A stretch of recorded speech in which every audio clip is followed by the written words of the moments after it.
Mga nakakatakot na hula at prediksyon, ni Mamo Gloria Escoto, para sa taong 2025.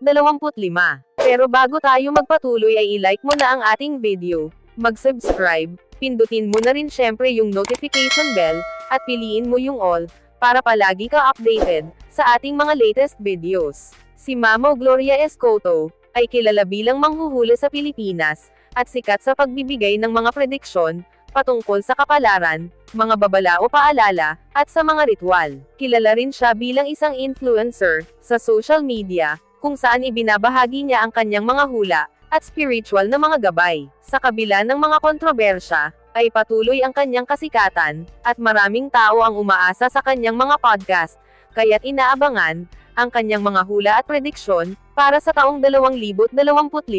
Kaya naman sa video na ito, ay malalaman natin, ang mga nakakabahalang hula ni Mamo, sa taong 2025. Matinding pagulan, at mga pagbaha. Ayon sa hula ni Mamo, ay mararanasan ng Pilipinas, ang malalakas na pagulan, na magdudulot ng matitindi, na mga pagbaha. Maaaring maapektuhan di umano ang Metro Manila, siyudad ng Pampanga, at Bicol Region, ng malawakang pagbaha, at pagguho ng lupa. Maraming kabahayan ang malulubog sa tubig, at maaaring mawalan ng kuryente at tubig, ang mga lugar na maaapektuhan. Kaya naman ipinaalala ni Mamo, na maghanda ng emergency kits, at iwasan ang paninirahan, sa mga flood-prone area. Sinabi pa niya, na ang kapabayaan ng tao sa kalikasan, ang pangunahing dahilan ng mga pagbaha, kaya nararapat na baguhin ang ating kaugalian, sa pangangalaga ng kalikasan. Politika, babaeng babagsak. Ayon sa nakikitang prediksyon ni Mamo, ay may isang malaking political shake-up ang inaasahang magaganap, sa taong 2025. Isang kilalang babaeng politiko di umano, ang posibleng magbitaw sa kanyang posisyon, na magdudulot ng conflict, at mga kaguluhan ng bansa. Maraming tao ang susuporta sa kanya, subalit mayroon din naman, na ayaw sa kanya. Ang politika ay nagiging mas magulo, kaya naman ang pagkakaisa ng mga Pilipino, ay parang malalagay na, sa alanganin. Matinding aksidente. Ayon sa hula ni Mamo, ay magiging madalas ang mga malakihang aksidente, sa taong 2025. May isang grupo di umano ng mga motorista, ang masasangkot sa matinding aksidente, na magdudulot ng pagkasawi, ng marami dito. Bukod pa dyan, ay mayroon din daw lulubog na malaking barko, at 2 private planes ang babagsak, kung saan may sakay ito, na kilalang personalidad. Mayroon din isang pampublikong eroplano, ang misteryosong mawawala. Ang mga trahedyang ito, ay mag-iiwan ng kalungkutan sa pamilya, ng mga biktima. Kaya naman ipinapaalala ni Gloria Escoto, na maging maingat sa biyahe, at palaging magdasal para sa kaligtasan, ng bawat isa. Mga bulkan, ang pagsiklab ng mga higanteng natutulog. Ayon sa hula at prediksyon ni Mamo, ay di umano maraming bulkan sa ating bansa, ang magkakaroon ng mga nakakabahalang aktibidad at pagputok, sa taong 2025. Ang Babuyan Claro Volcano ay magpapakita ng aktibidad, ngunit hindi pa ito puputok. Ang Mount Banahaw na isang active complex volcano sa Luzon, ay magkakaroon lamang, ng minor activity. Habang ang Mount Biliran sa probinsya ng Biliran Leyte, at Didecos Volcano sa probinsya ng Cagayan, ay nananatiling tahimik. Mas seryoso naman ang banta, ng Mount Bulusan na isang stratovolcano sa Luzon Island, na posibleng pumutok, sa buwan ng Hunyo. Ang Mount Canlaon sa lalawigan ng Negros, na isang active andesitic stratovolcano, ay inaasahang puputok sa Abril, habang ang Mayon Volcano naman na isang active stratovolcano, sa probinsya ng Albay, ay magpapakita ng mga aktibidad, sa unang quarter ng taon. Maaaring magparamdam din ang Cagua Volcano, sa probinsya ng Cagayan, at Mount Hibok-Hibok na nasa probinsya, ng Camiguin Mindanao. Ang Taal Volcano sa probinsya ng Batangas, ay may posibilidad na pumutok sa mga buwan, ng Enero o Pebrero. Bagamat hindi pa sigurado ang Parker Volcano sa Mindanao, na isang aktibong bulkan, at Mount Iraya sa probinsya ng Batanes, na isa ring active stratovolcano, ay may posibleng magpakita, ng mga paggalaw. Samantala, ang ibang mga aktibong bulkan naman sa Pilipinas, katulad ng Mount Leonard na Isef, Mount Mushuan, Mount Matutom, at Mount Cabalian, ay nananatiling tahimik. Ang paalala ni Mamo, lalo na sa mga residenteng nakatira, na malapit sa mga aktibong bulkan, na maging handa at alerto, sa anumang posibleng mangyari. Matinding pag-init ng panahon. Ayon sa hula ni Mamo, ay makakaranas ang Pilipinas, at iba pang bahagi ng mundo, ng matinding init ng panahon, sa taong 2025.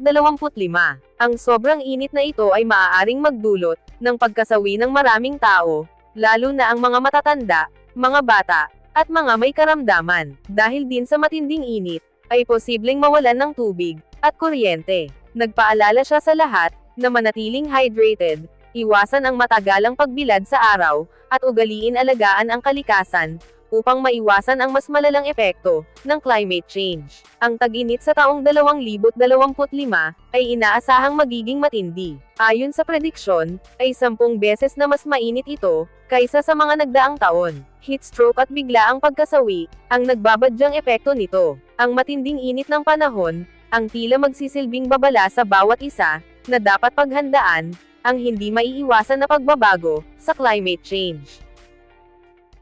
Pagsiklab ng gyera. Ayon sa nakikitang prediksyon ni Mamo, ay mas magiging matindi ang mga mangyayaring tensyon, sa iba't ibang bahagi ng mundo, at posibleng mauwi ito, sa madugong digmaan. Dahil dito, ay maraming Pilipino na nagtatrabaho sa ibang bansa, ang maaapektuhan, at libo-libong buhay, ang maaaring mawala. Isa sa mga lugar na binanggit niya, ay ang gitnang silangan, kung saan maaaring sumiklab ang labanan, sa pagitan ng malalaking bansa, dahil sa mga conflict. Pinapaalalahanan ni Mamo Gloria Escoto ang mga Pilipino, na palaging magdasal para sa kapayapaan, at maghanda sa epekto ng posibleng pagtaas, ng presyo ng langis, at iba pang pangunahing mga bilihin.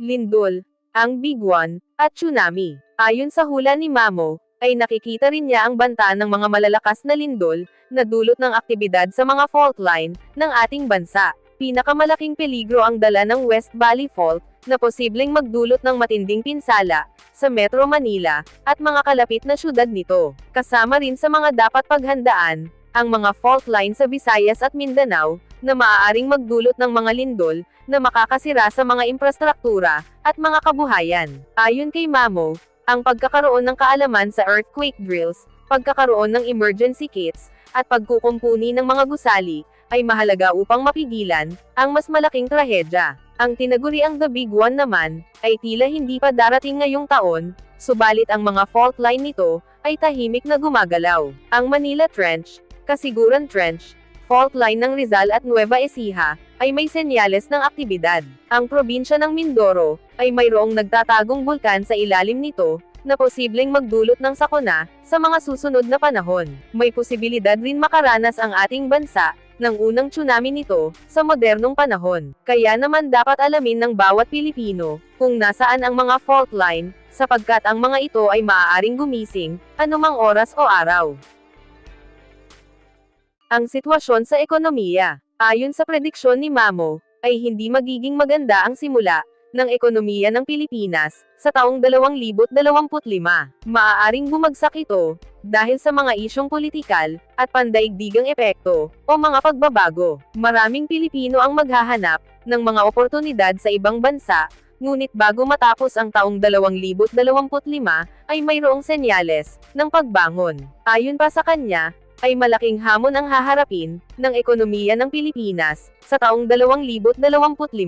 Sa unang bahagi ng taon, ay magtataas ang presyo ng mga pangunahing bilihin, at babagsak ang halaga ng piso kontra dolyar, dahilan upang magsara, ang ilang mga negosyo. Maraming Pilipino ang mas mahihirapan, dahil sa epekto nito, lalo na ang mga nasa ibaba, ng ating lipunan. Pero ganon pa man, ay sinabi ni Mamo, na sa huling bahagi ng taon, ay maaaring maayos ang kalagayan ng ekonomiya, dahil sa tulong mula sa ibang bansa, at mga bagong programa, ng ating gobyerno. Ang pagtitipid at paghahanda, ay kanyang ipinapayo, upang malampasan, ang mga suliraning ito. Gamot sa sakit na cancer, sa taong 2025. Sa kabila ng mga negatibong hula, ay may magandang balita naman, si Mamo Gloria Escoto. Magkakaroon ng breakthrough treatment, para sa sakit na cancer, sa taong 2025.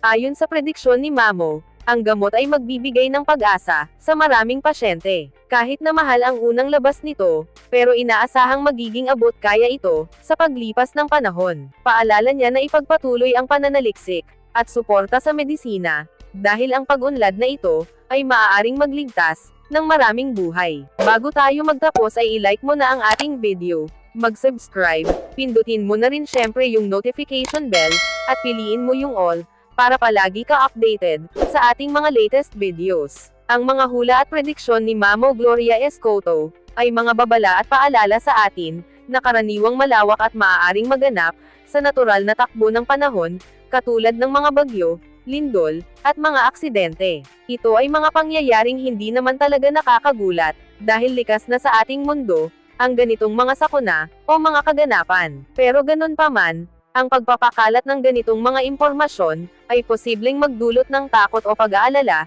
sa halip na produktibong paghahanda. Kaya importante rin tingnan kung paano natin ginagamit at iniintindi ang ganitong mga prediksyon, bilang gabay ba ito upang maghanda, o nagiging sanhi lamang ng labis na pangamba. Kaysa mag-focus sa negatibong aspeto ng mga prediksyon, ay pwede natin itong gawing inspirasyon upang mas paigtingin ang ating kahandaan, pagmamalasakit, at pananampalataya sa ating mahal na Panginoon. Ang mga hula at prediksyon ay isang paalala na hindi natin hawak at kontrolado ang lahat ng bagay, ngunit mayroon tayong kakayahang magplano at maghanda para sa anumang darating na mga pagsubok. Nasa ating mga palad pa rin ang kapalaran na gawing mas makabuluhan ang bawat araw at sandali sa kabila ng mga hamon sa hinaharap.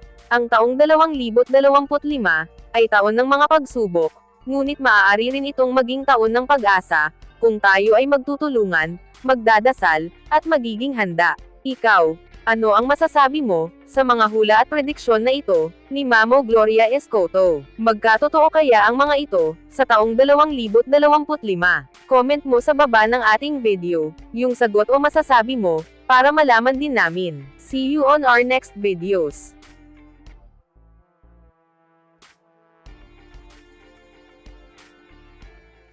Mga nakakatakot na hula at prediksyon ni Baba Vanga para sa taong 2025.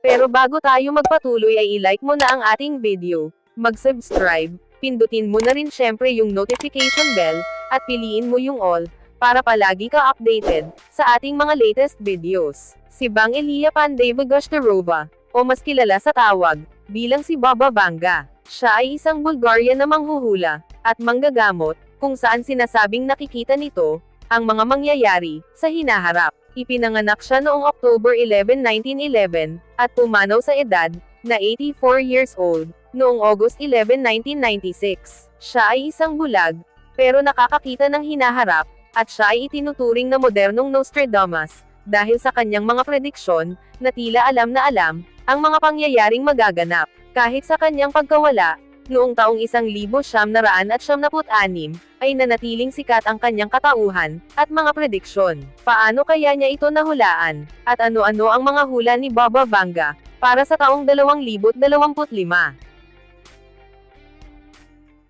Bisita mula sa ibang planeta. Ayon sa hula ni Baba Vanga, para sa taong 2025, ay ang pagdating ng mga extraterrestrial sa ating planeta na nagmula sa ibang sibilisasyon. Base sa kanyang prediksyon, ang mga ito ay maaaring magpakita sa mga pinuno ng mundo, at mag-aalok di umano ng isang hindi inaasahang teknolohiya, na magbibigay ng bagong pag-asa, o panganib sa lahat. Ang hula niya na ito, ay nagdulot ng iba't ibang mga reaksyon, at marami ang naniniwala, na ang mga kasalukuyang pagdiskobre sa kalawakan, at ang mga balita tungkol sa UFO, ay posibleng nabibilang sa prediksyon niya na ito. Ano ang dala ng mga dayuhan sa ating mundo? Makakatulong kaya sila sa atin, o magdadala lamang sila ng panganib na hindi natin kaya pigilan?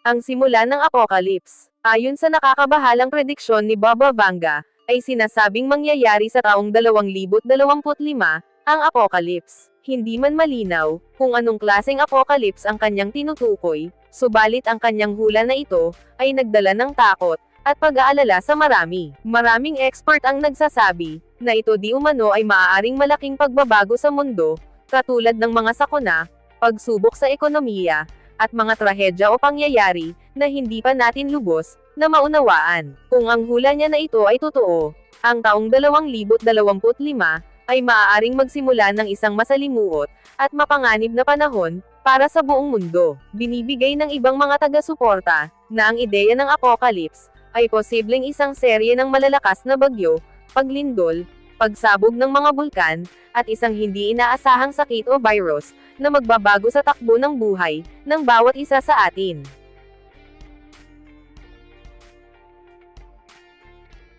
Conflict sa Europa. Ayon sa hula ni Baba Vanga, para sa taong 2025, ay magkakaroon di umano ng isang matinding hindi pagkakaunawaan, sa kontinente ng Europa. Hindi malinaw ang eksaktong detalye, ng hula niya na ito, ngunit sinasabing ang pagtindi ng tensyon, sa pagitan ng mga bansa sa Europa, ay magdudulot ng hindi pagkakaunawaan, na maghahatid ng malalaking pag-aalsa, at posibleng may kinalaman ito sa politika, at ekonomiya. Ang mga kaguluhan ay maaaring bunga, ng mga usaping pampolitika, mga hidwaan sa ekonomiya, at maging ang epekto ng krisis, sa enerhiya. Bukod pa dyan, posibleng may kaugnayan din ang mga conflict na ito, sa pagtaas ng pag-akyat sa kapangyarihan, ng mga populist leader at mga grupo, na naglalayong baguhin ang kasalukuyang sistema, sa buong Europa. Mga hula at prediksyon, na higit pa, sa taong 2025, habang patuloy na nakikilala, ang mga hula ni Baba Vanga, ay marami ang interesado sa kanyang mga prediksyon, na lagpas pa, sa taong 2025. Kaya naman narito ang ilan sa kanyang mga hula, para sa mas malayong hinaharap. Venus Exploration, sa taong 2028. Ayon sa hula ni Baba Vanga, sa darating na taong 2028, ay magsisimula ang mas malalim na pag-aaral, at pagtuklas ng mga expert, sa planetang Venus. Naniniwala kasi ang mga siyentipiko, na ang planetang ito ay hindi talaga angkop, para gawing tahanan ng tao, dahil sa matinding init, ng atmosphere nito. Pero ayon sa kanyang hula, ang ating mundo ay makakadiskobre, ng teknolohiyang makakatulong sa atin, upang makipagsapalaran, sa planetang Venus. Ang theory ng ilang mga siyentipiko, ay nagpapahiwatig, na posible nga magkaroon ng ilang aspeto ng Venus, na hindi pa natin lubos, na nauunawaan sa ngayon.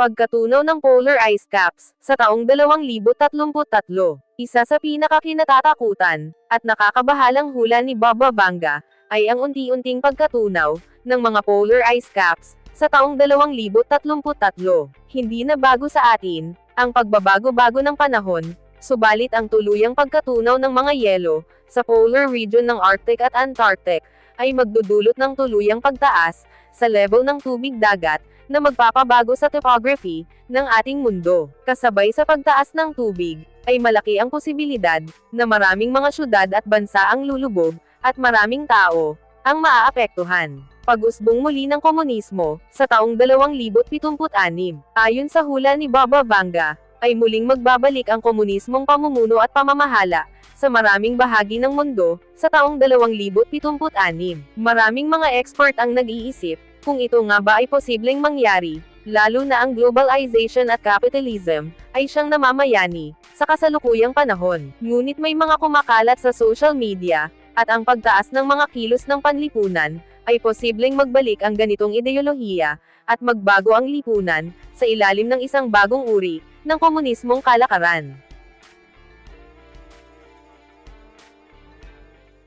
Mga prediksyon, sa napakalayong hinaharap, bagamat hindi na natin maaabot pa, ang ganitong mga panahon, ngunit naisulat ni Baba Vanga ang mga prediksyon, na maaaring maganap, sa napakalayong hinaharap. Ang mga hula niya na ito, ay tila kathang-isip lamang, subalit malaki di umano ang posibilidad, na posibleng mangyari. Tagtuyot sa buong mundo, sa taong 2170. Ayon sa hula ni Baba Vanga, sa darating na taong 2170, isang malawakang tagtuyot ang mangyayari sa mundo, na magdudulot ng matinding kagutuman, at kakulangan sa tubig. Ang hula na ito ay nagpapahiwatig, ng matinding epekto ng climate change, o pagbabago-bago ng panahon, sa mga susunod na siglo, kung saan ang mga natural na yaman, ay magiging mas limitado pa, kaysa sa kasalukuyang panahon. Digmaan sa Mars, sa taong 3005. Ayon sa prediksyon ni Baba Vanga, para naman sa taong 3005, ay magkakaroon ng malaking digmaan ang daigdig, laban sa isang sibilisasyon, na nagmula sa pulang planeta. Ang prediksyon niya na ito, ay maaaring interpretation ng mga hinaharap na teknolohiya, na posibleng magdulot ng mas matinding digmaan, lalo na at pinag-aaralan na ngayon, ang posibilidad ng colonization sa planetang Mars. Paglikas ng mga tao sa daigdig, sa taong 3777. Ayon sa hula ni Baba Vanga, ang mga tao sa ating mundo, ay mapipilitang lumikas sa taong 3777 dahil hindi na ito magiging angkop, para maging tahanan ng tao, at iba pang living organisms. Ang prediksyon na ito, ay may kaugnayan sa kasalukuyang mga pag-aaral, sa pagkolonisa sa iba pang mga planeta, katulad ng pulang planeta, at mga buwan ng planet Jupiter. Pagtatapos ng mundo, sa taong 5079. Ayon sa isinulat na prediksyon ni Baba Vanga, ang ating mundo ay matatapos, sa taong 5079. Isang hula na nagdudulot ng matinding tanong, at pag-iisip para sa mga tagasunod, ng propeta. Maraming nag-iisip at nagtatanong, kung ang prediksyon ba na ito, ay isang literal na pagtatapos, o isang pagbabagong lubos, sa pisikal na kalagayan, ng ating mundo. Bago tayo magtapos ay i-like mo na ang ating video, mag-subscribe, pindutin mo na rin syempre yung notification bell, at piliin mo yung all, para palagi ka updated, sa ating mga latest videos. Hindi man natin lubos na maunawaan pa ngayon, ang mga prediksyon ni Baba Vanga, ngunit ang kanyang mga hula, ay posibleng babala at paalala, sa posibleng magandang kinabukasan, o masamang kapalaran. Ang hula ay mananatiling hula, at nasa atin na lang, kung paniniwalaan natin, lalo na kung ang hula ay galing lang din, sa mga tao. Maaaring ito ay maging gabay lamang, patungo sa hinaharap, upang magkaroon ng posibleng pagbabago, sa ating kapalaran. Ang mga hula ni Baba Vanga, para sa taong 2025, ay naglalaman ng mga misteryosong pahiwatig, patungkol sa hinaharap. Bagamat ang mga pahayag ay cryptic at hindi malinaw, posibleng magbigay ito ng babala, at pagiging handa.